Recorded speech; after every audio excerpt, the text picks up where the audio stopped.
Thank you very much for joining our call. I'm Anna Burley. I'm the Cooperative Party's Policy Officer, and I want to welcome you to our second Cooperation Live.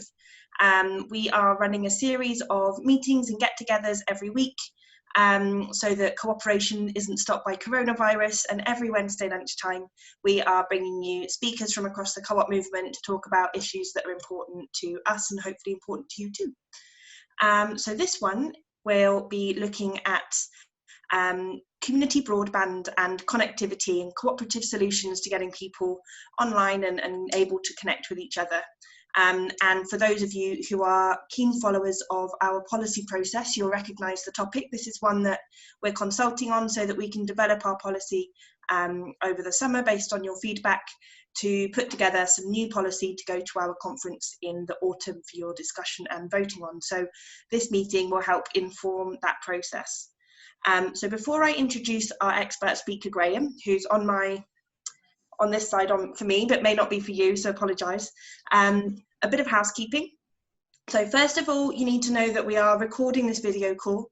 Those of you who joined us last week will have seen that we downloaded the video so that people who weren't able to join us live were able to watch the speaker on YouTube afterwards. So if you are still in your pajamas or you don't want to be seen, then I suggest that you mute your video so that you're able to join by audio, listen to everything that's going on, ask questions, but you're not going to show up on the video screen. We have muted everybody who isn't me and Graham. That is so that we're able to hear the speaker really clearly. We will have a Q&A once we've heard from Graham, and when we do that, I will unmute you one by one so that we're able to hear your question really clearly. In order to ask a question, there's very exciting ways of putting your hand up. If you click on the icon labelled participants at the bottom of your screen, it's at the bottom centre of your PC or phone screen, or iPad or whatever device you're using. Click the button raise hand. So you're welcome to give it a go now if you haven't used it before.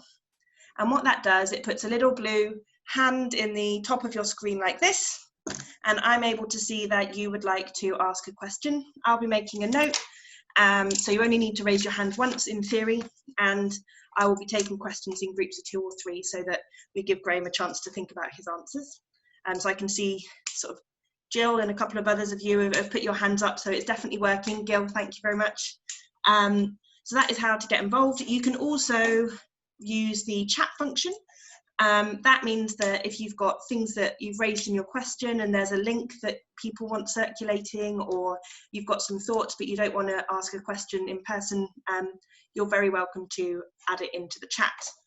I think a handful of you may have joined on your phone by dialing in rather than on a smartphone or a computer screen. Unfortunately, that means that the hand raising function will not work for you. My colleague Izzy is also on the call, and she is monitoring the email inbox events@party.coop. So if you have dialed in on your phone instead of using the app, then you can email Izzy at events@party.coop with your question, and then I'll know to unmute you, okay? So the boring bit out of the way. In today's call, you will hear from Graham Mitchell.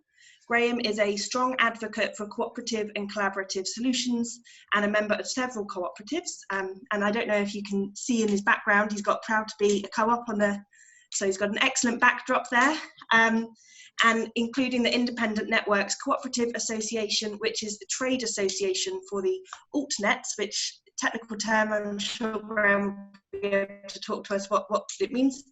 But altnets in the UK, so the third competitive force in the UK's broadband infrastructure landscape.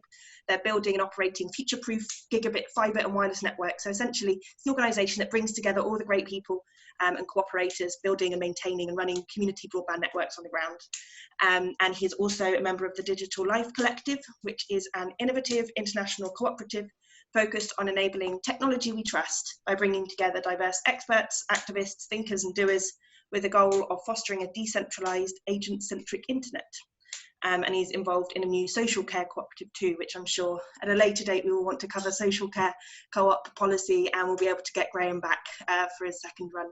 So before you all get bored of the sound of my voice, I'm going to hand over to Graham. He'll do about 10 minutes, save your questions up, don't interrupt him, and we'll do Q&A at the end, all right? Over to you, Graham. Great, thanks, Anna. I hope everyone can hear me reasonably clearly. That was a great introduction. I love the idea that I'm an expert in this issue. Made me smile. Yeah, so for the last 10 years or so, I've been working with this organisation called the Independent Networks Co-operative Association, which was born out of a focus on community broadband issues back in the day.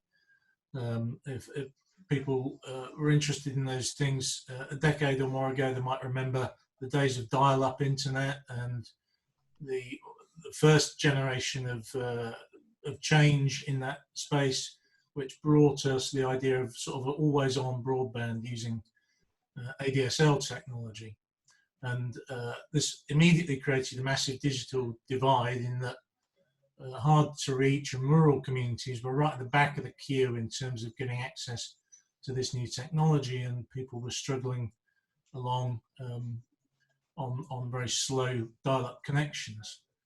So fast forwarding now to today, we're still in the same sort of situation really, because we've still got a situation where lots of people have really quite poor connectivity, and the demands are increasing every day. So we've now got a situation where the government has just brought in this universal service obligation, which BT and other operators are obliged to meet so that people have some sort of connectivity. But that's only just coming in, and there's still going to be lots of people left out, and that's a slow and tedious process to go through. So the solutions aren't immediate by any stretch of the imagination. So looking at it from a sort of community-owned cooperative perspective, I think there are some very significant opportunities coming along.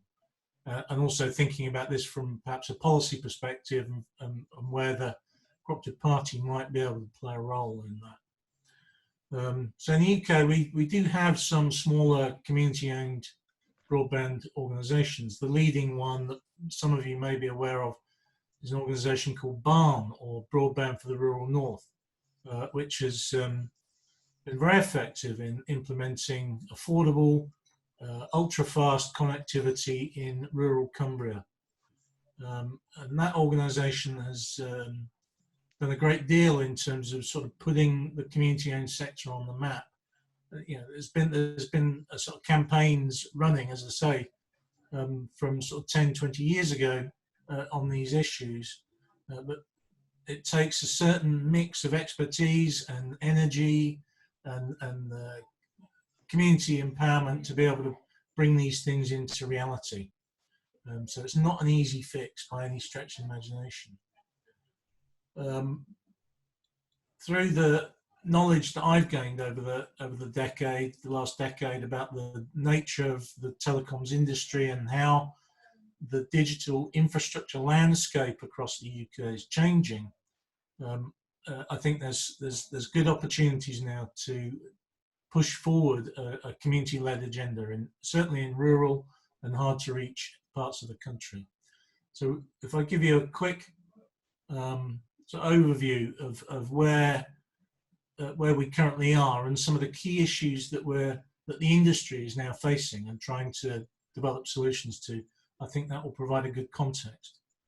So we're now in a situation where there is no longer a monopoly in the digital infrastructure space. The people that build telecoms networks in the UK, back in the day it used to be BT, and they were the publicly owned organisation that did that.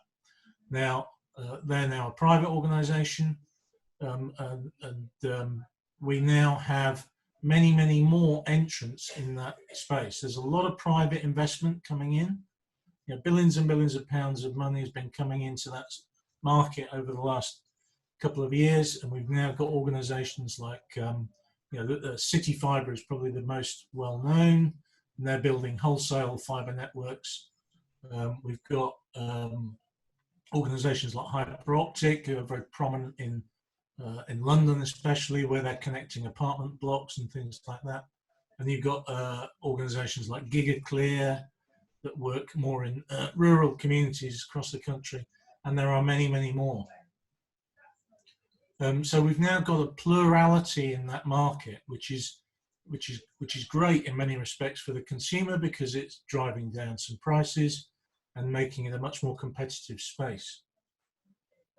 But it's still very much an investment-led proposition, it's a market-led proposition. So the people on the margins, the people in hard-to-reach communities and out in the sticks, where connectivity is more expensive to deliver, they remain at the back of the queue. So over the last couple of years, DCMS, the government department that has oversight on these things, has been working out what the best approach has been and trying to innovate in this space to enable this thing to move. So what they did originally on this was they invited companies to bid for opportunities for public funding to support sort of rural connectivity. And what happened is that their procurement process was so deeply flawed that the only organisation that was successful in getting through that bidding process was, you guessed it, BT. And so they got all the subsidy, all the public subsidy that was available in that round of funding, all went to BT. So that didn't really help in terms of developing a competitive market in that segment at all. So we're now in a situation where we're trying to, where government is trying to be a bit more innovative and a bit more open in this space. So Boris has very clearly said that he wants the country to have ubiquitous gigabit-capable networks by 2025, which is an extremely challenging target. And government has identified £5 billion worth of public money to invest in achieving that target. Of course, we're now in the middle of this COVID-19 crisis, so that's pretty much laid waste to that timetable, I would suggest. But nonetheless, it's also highlighted the absolute importance, especially for more remote communities, of good quality digital connectivity. So I think that once things become clear and we start to emerge from the current lockdown situation, there'll be, if anything, there'll be increased pressure to accelerate the process that's currently underway of connecting communities digitally. So I think that that itself, I think, presents some opportunities. DCMS has been researching and talking to various players in the industry to find out how best they can invest this £5 billion that they've got public money in order to get a result. Partially recognising the fact that they've not been perhaps very effective in the past in previous funding rounds. Their current thinking is that they very much want to take what they've called an outside-in approach, which is great. This means, in theory, this means that rather than the old-fashioned model whereby you start in the urban centres and you build your technology networks out from there, increasingly to reach further and more distant customers, then what you can do is you can start out at the edges, out at the margins, and work your way back in. Now, this has got a lot of promise, I think, as a broad approach, and obviously there are many, many ways to skin that particular cat, I think. So again, I think that strategic approach that DCMS are taking is really interesting in terms of a community-led or community-owned way of approaching things. The other things that are happening at the moment, which I think also play into this argument, are Ofcom, the regulator. What they're doing is they're currently consulting on this market, this fixed access market, and how they might structure their regulatory framework in the future to facilitate this connectivity requirement. And what they've done is been really quite controversial. So they've split the country up into 3 different chunks, essentially. So they've got this idea that there's this sort of market A, as it were, or area A, and that's the sort of big urban centres where there's lots of competition, there's lots of players that are active in that space, offering network connectivity, and it's highly competitive, and they don't intend to really change their position and how that operates at all. You know, the people have got plenty of choice. The market will drive down prices, and everyone will get great services. That's their thinking on that. Then there's this sort of second market area that they've defined, which is where there might be scope for a decent level of competition, 1 or 2 providers in addition to BT Openreach. And they're looking at how they might encourage competition in that space, perhaps by regulating the prices that BT can charge, or Openreach can charge, because of course many, Openreach works not only as a vertical organisation in the sense that it digs up the streets, it builds cable, it sells that cable connectivity to BT, which then sells it on at retail to consumers. So it's got a sort of vertical integration in the space there. So you've got other connectivity providers that are buying services from Openreach. So the regulator can force Openreach to sell that connectivity at a wholesale price at a certain price ceiling to encourage other competitors to come into that space. And then there's the third market, the rural market, the hard to reach bits, which is actually about 30% of the population of the country. So it's not insignificant by any stretch of the imagination. And Ofcom considers this part of the market to be uncompetitive. That, Openreach have got infrastructure as a result of their legacy copper network, which has been there for over a century, but no other players of any significance are operating or seeking to build new fibre connectivity in that market. This is their view, of course. And their initial proposal was simply that they would subsidise Openreach to build fibre in these communities, in this part of the world. And obviously the other independent players, the so-called altnets, aren't very happy about this approach. So they're contending this position very strongly.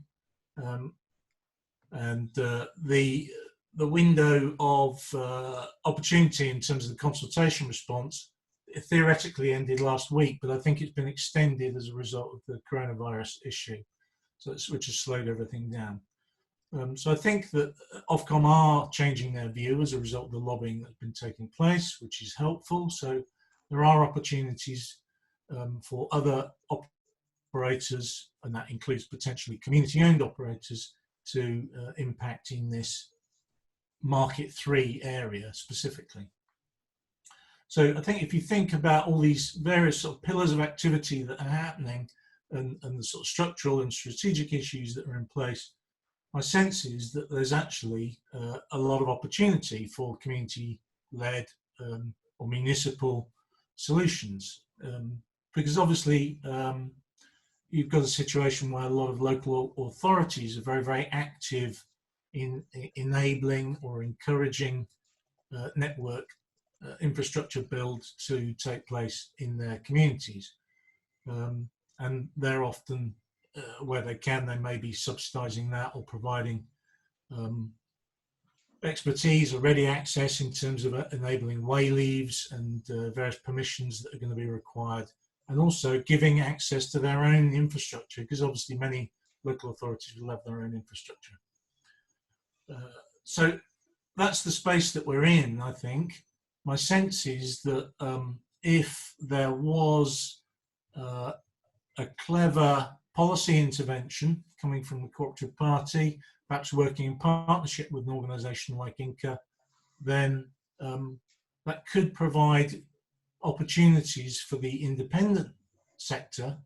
And let's not, I think that going back to that idea, the barn proposition, broadband for the rural north, they got everything, they got all their ducks in a row.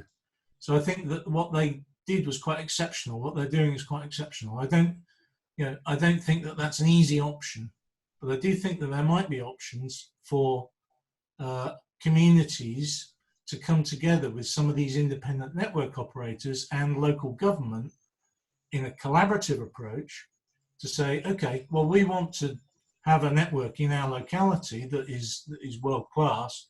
How can we work together as a community, as a municipality, and in partnership with these innovative independent operators who have got access to private investment to put that mix together to create a part community-owned network that can accelerate that process. That's where I think the opportunity might lie. I think I'm probably well over time now, so I'll probably leave it there and Great. go back to you, Anna. Lovely, thank you very much. And I'm hoping we can come up collectively with a useful policy intervention, as you say. And I think, you rightly reference how people's perception of connectivity might be changing through coronavirus and lockdown. And sort of the idea that broadband should be a universal service is much more accepted by every household, I'd imagine now, especially those with kids who they're trying to entertain.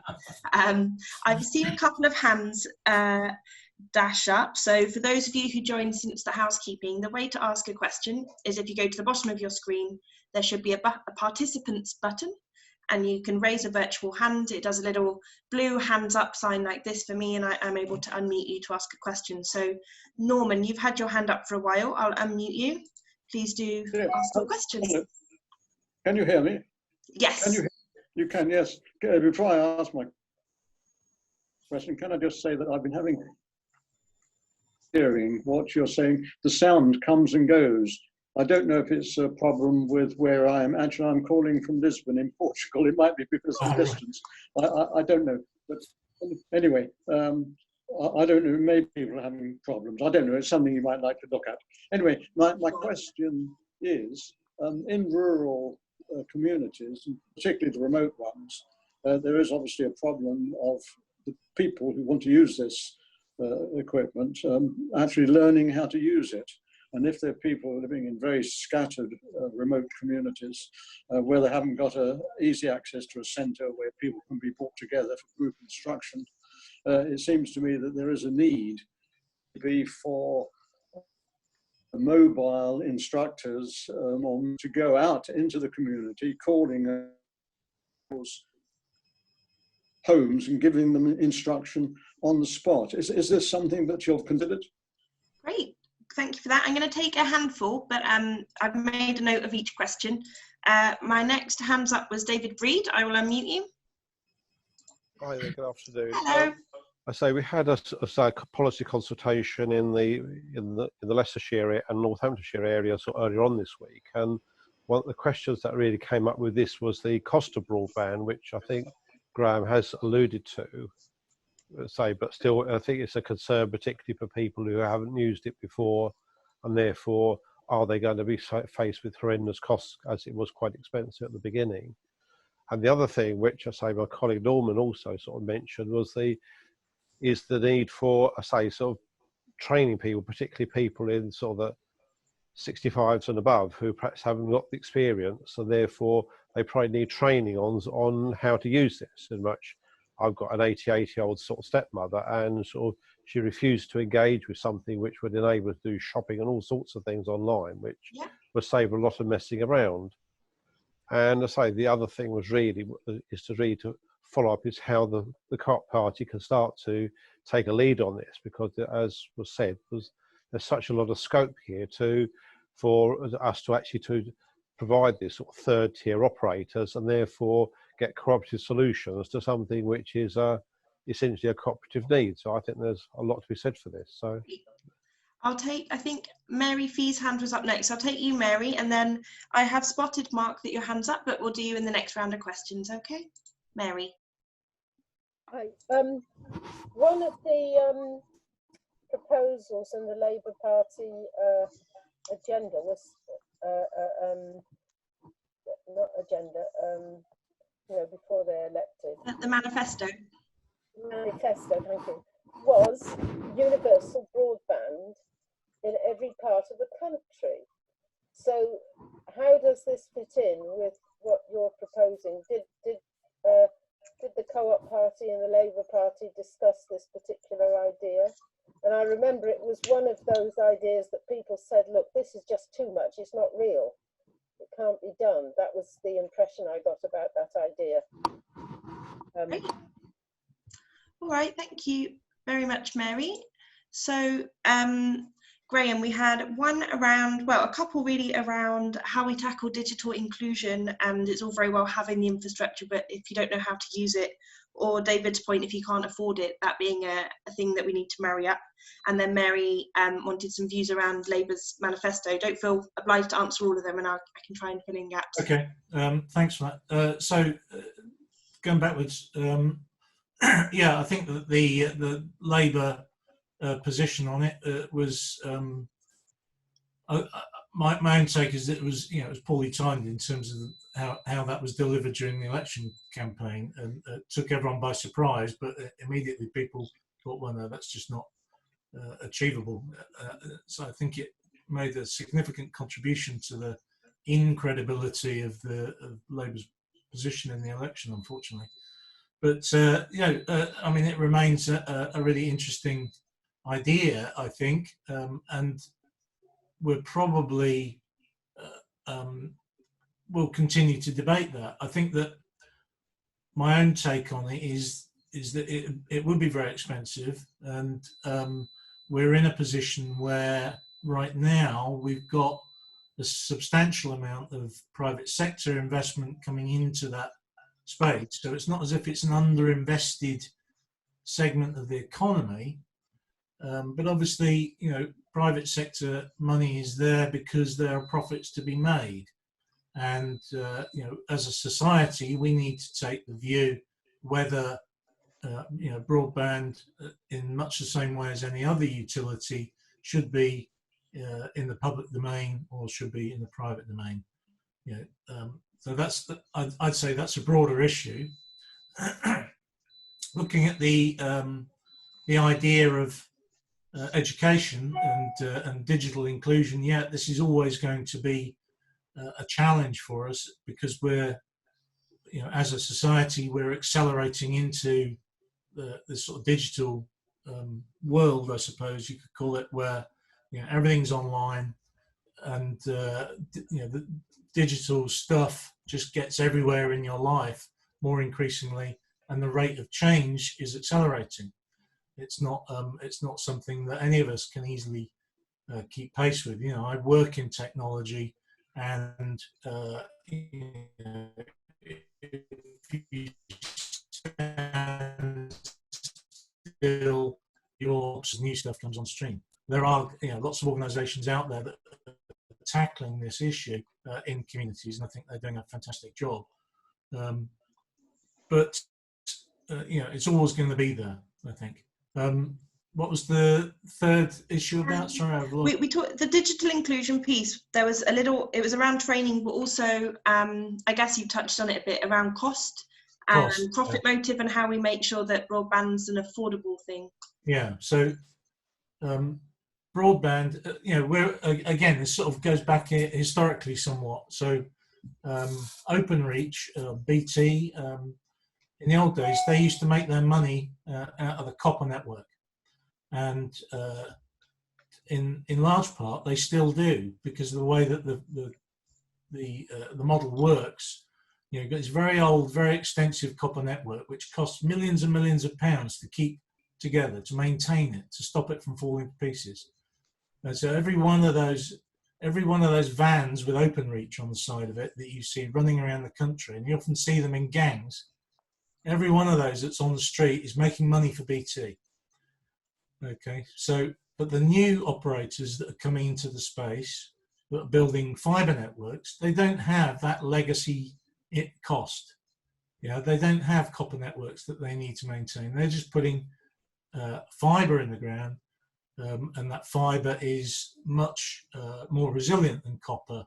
It can carry, essentially limitless amounts of data. It's got about a 25-year lifespan before you might even need to consider replacing it, and it's much cheaper to maintain. So I think that in itself will, over the medium to long term, will drive prices down. We before everyone was locked down, we were lucky enough to have our Southeast conference, and I can see some good Southeast cooperators. Linda, hello. But we had a speaker from Broadband for the Surrey Hills who modelled their network on Broadband for the rural north to provide broadband in rural areas. And on the affordability piece, they were talking about how, partly by virtue of being community owned and not for profit, they were able to agree land access for free in a way that private companies who are profit-making can't, and we're talking their ownership model. So I think there's some quite interesting benefits to being bottom-up beyond just us, ideologically thinking it's the right thing. It actually delivered a cheaper service. Certainly. And also locality counts for a lot. So if you look at the Broadband for the rural north people, again, a lot of their infrastructure is put in along the side of a road in soft ground. So you can lay fibre very cheaply using those sorts of landscapes and technologies. If you're digging up a city street, you're looking at £1,000 a metre to dig the road up. So there's massive costs in the civil engineering end of it.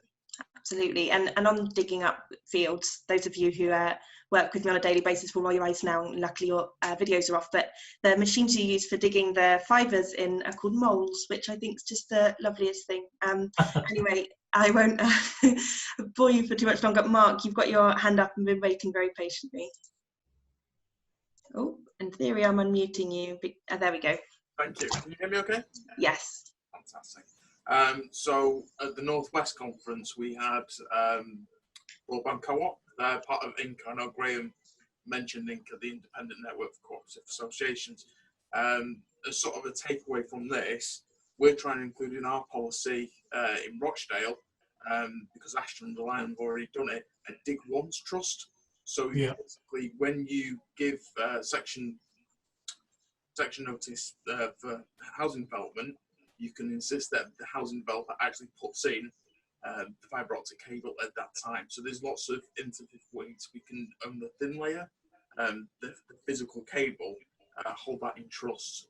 So I just wanted to kind of flag that if it's not sort of known. Great. Yeah. Can I come back quickly on that one? Please do. So I know Sean from Broadband Co-op well. So he's been doing some really innovative work in Ashton and elsewhere, I think, on these issues. So in Ashton, for example, they've created a cooperative, a mutual organisation that where all the people that own infrastructure come together, and they provide access to their infrastructure to commercial organisations who might be interested in using that access, and they become a member of the cooperative. So the first time I've ever seen a situation where people are in a room in Manchester, there's this sort of hardened private sector people sitting in the room saying, yeah, I think this co-op's brilliant, because they're saying, they're getting access to infrastructure at a very competitive rate, and it's really helping them to accelerate what they're trying to do with their business. Great. So now is the moment to put your hands up if you want to, or email me on a future date. I can't see any little blue hands. So I will manage to keep it to time. Oh, Andrew, you've got a thumbs up. I will unmute you, Andrew. Thumbs up is good for me. There we go. Oh, I think you might have to hit unmute too. So Andrew, I can't hear you just yet. I've tried clicking unmute. I don't know if a colleague needs, there we go. Okay, I think that's it. Can you hear me? Yes. Yeah, sorry, I couldn't find the little blue hand. No, don't worry. A thumbs up is a very positive thing. Okay, good. Yeah, I'd just like to make a kind of additional point because the neighbourhood forum that I belong to, which covers 3 villages in Nottinghamshire, is interested in this issue. Also very interested, and we have a climate change action group. And the 2 things I want to mention are that quite quietly, about a week ago, the Department of Transport put out a new report, which was launched by Grant Shapps, which puts forward a completely different vision for future transport, with emphasis on cycling and green transport, much more public transport, not just shifting to electric cars. And it was welcomed very strongly by most environmental organizations. And what that means is that we have to go towards a different way of living, and not just, you know, change our cars to electric motors, but live in a different way, travel in a different way, and probably travel less.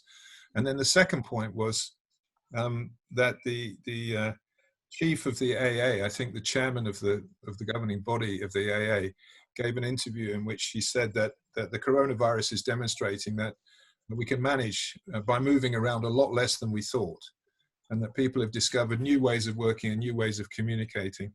And then he said, maybe instead of investing 29 billion in new roads and bypasses, we should invest it in broadband. Now, for the AA to say that, I think is quite a revolutionary. Yeah. And I think that's opening up a whole new area. And it's not just about investment in broadband, that's part of it, but it's about a whole lot of changes, and potentially very positive changes.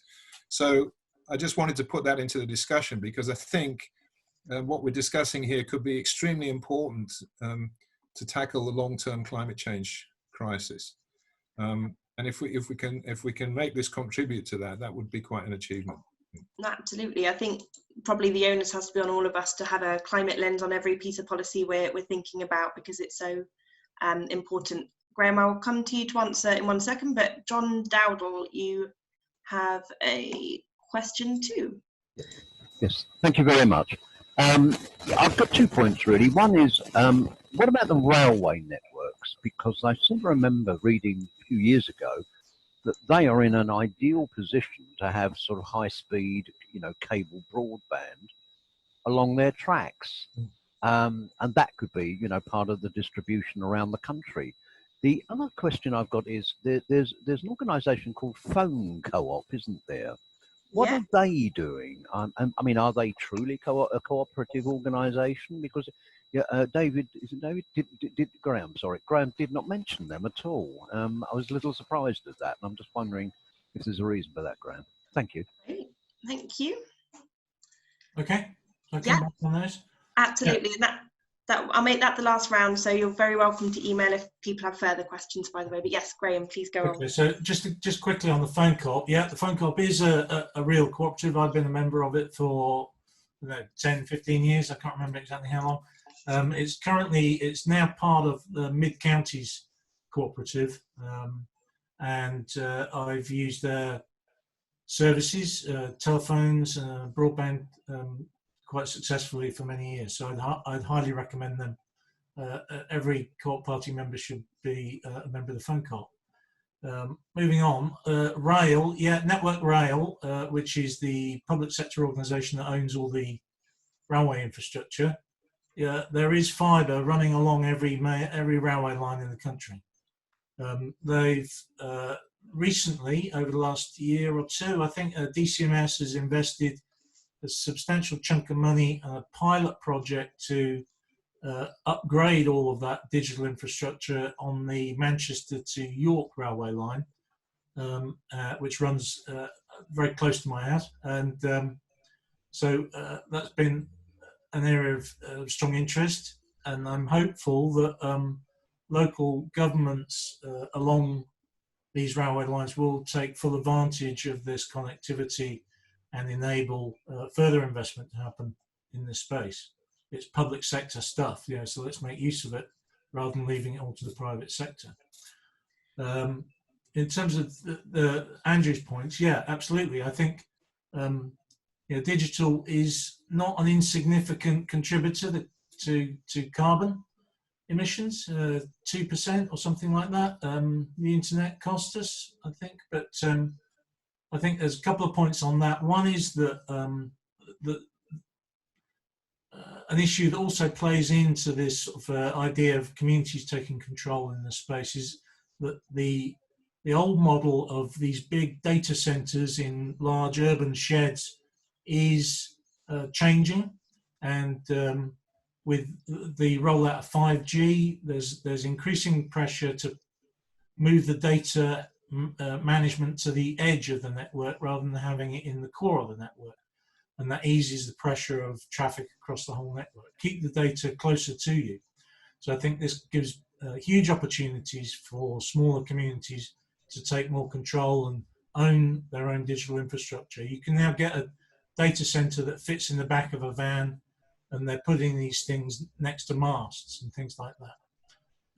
So lots of opportunities there. On the roads issue, yeah. I remember a friend of mine used to run the digital body in Manchester, saying 10 years ago that connectivity is the new real estate. So he was saying, yeah, I could at that point he was saying I can get a gigabit connection in Manchester for £1,000 a month.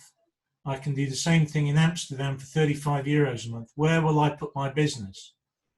And I think that internet connectivity crushes distance.